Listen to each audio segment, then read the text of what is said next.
literally from the floor to up high, was solid books. We categorized them and alphabetized them by category, and then alphabetized them in each category, so it was easy to look up. Down the middle here were all desks, and with all the outlets, we had the ability that people could come in and use each format of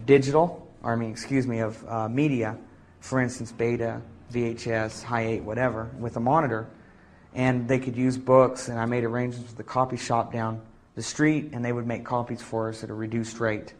That way the books never left the building.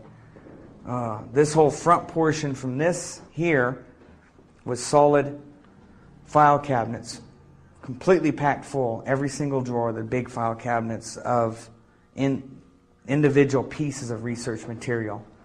Rare transcripts, any of that stuff. All this we still possess. I just have it in safe storage now. This was the studio, the audio and video portions. Watch your step. Back here, just the remnants of cable. All my masters are just down here on the floor.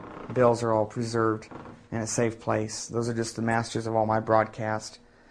And in here was audio and video setup and all our duplication, order fulfillment. And here is the famous microphone that Bill loved so much and talked about on the air, the RCA tube mic, right here. He really liked this microphone a lot. From when he got it, that's all he used on the broadcast. How old is it? Oh, 40s. This is one of his Vietnam service medals. Now, some of his were just destroyed over the years, moving. So he had put together this batch prior to his death because he wanted to kind of make it an assemblage of the medals that were over there at the time that people were earning for the Qua Viet website. And this one's the Republic of Vietnam's service medal. Here's the commendation medal. And above them you see the ribbon that you wear. This is really for decorative purposes only. And historical, really, you don't ever wear these except for when they're pinned on you and you take them off. This one right here is Naval Service. And here is National Defense Service Medal.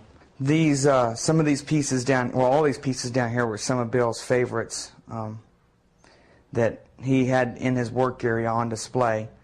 That was his Say No to the UN plaque he got from the Lansing, Michigan speech. That tape will be familiar to many in the audience.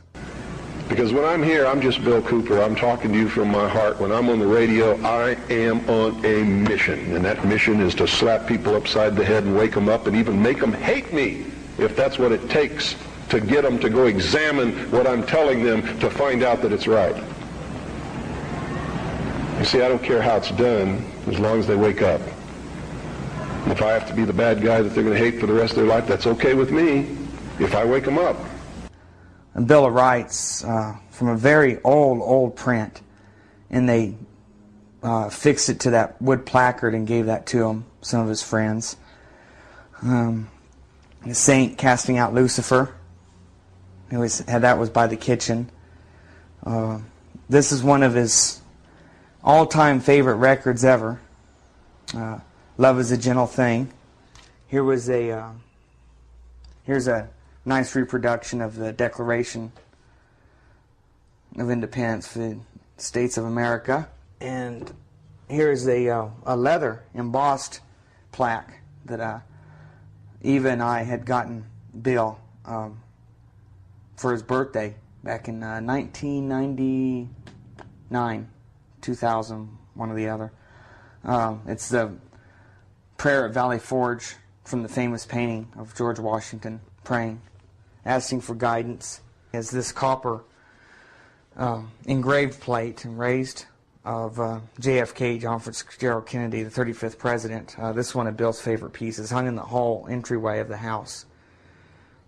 I don't know where he even got this, but he really liked it and made sure it was always up wherever he moved.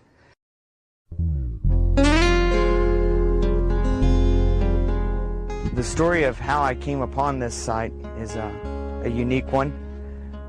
Tasked with having to find a site and not much time, I went to the city of Springerville, and this was one of the few things that worked out smoothly following his death. and at least with all the arrangements. I went down there. The city personnel in Springerville knew my situation and why I was there. They gave me the funeral plot on a handshake and let me pay it off a month later. And they even had the city working crew, the field crew that would have to dig it, come out after hours that day when they could have been home because they weren't getting paid and meet me. It's an old cemetery, basically a very crude mapping system because of the age of the graves. I met Tom, the city crew member, right down there at the entryway, and I parked. He was behind me. And I got out of the vehicle, said, hey, let's take a look. And he goes, well, let's just start walking around and see what you think. And I saw this elm tree here, and was drawn here almost like magnetically. It was really strange. And the hair on my neck almost stood up the whole time. And I walked with a purpose straight to that tree, and then looked over here and walked straight to here. No hem-haw, skipped a lot of space. And I look out here, and it's the exact view that Bill loved in the mornings, afternoons, whenever, but afternoons his favorite. It's the same view we had from his back porch where we would barbecue and sit and listen to shortwave radio at night and watch the sunset and the snow, and just beautiful. He loved it. He talked about it on the radio often. So I'm standing here, I'm looking at this, and it's amazing. I'm still getting this chill feeling. And I look over like this, and there's Bill's house, perfectly in line. And this is essentially the exact same elevation and line of his back porch where he always sat and enjoyed the view of this valley, the round valley here. And I said, well, what about this spot here? And he says, oh, I think that's taken. So he pulls out this map, a lot of it hand-drawn and added to. And lo and behold, he goes, well, I'll be dang, there's 2 spots open here. I thought they were full. And I said, I want this one no matter what. The gentleman, Tom, he circled the area with cones and parked a vehicle here and notified the city crews that no one wanted to get this spot because it was for Bill. And that's pretty much how it happened.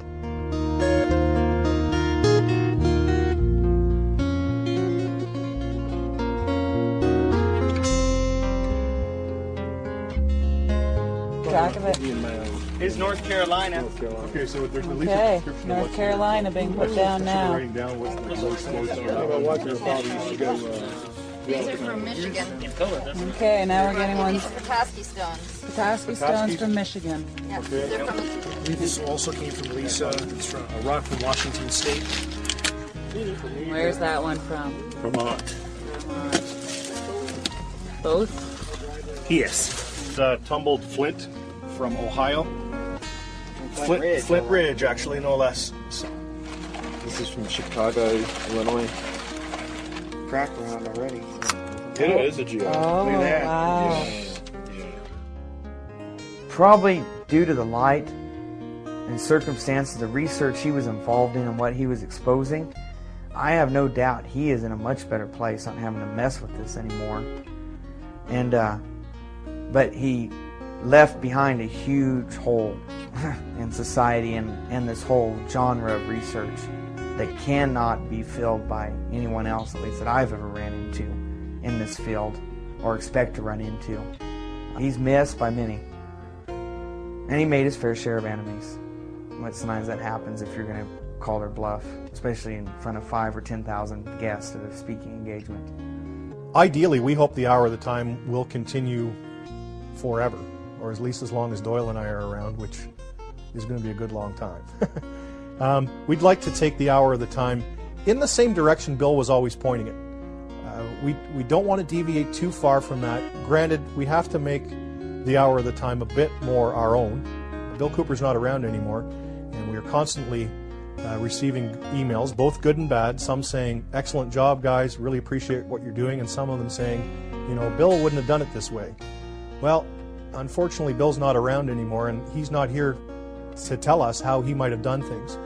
I think between Doyle and myself, we have a good understanding of what Bill would have wanted us to do. Some of it's in writing, and those things we are following to the T.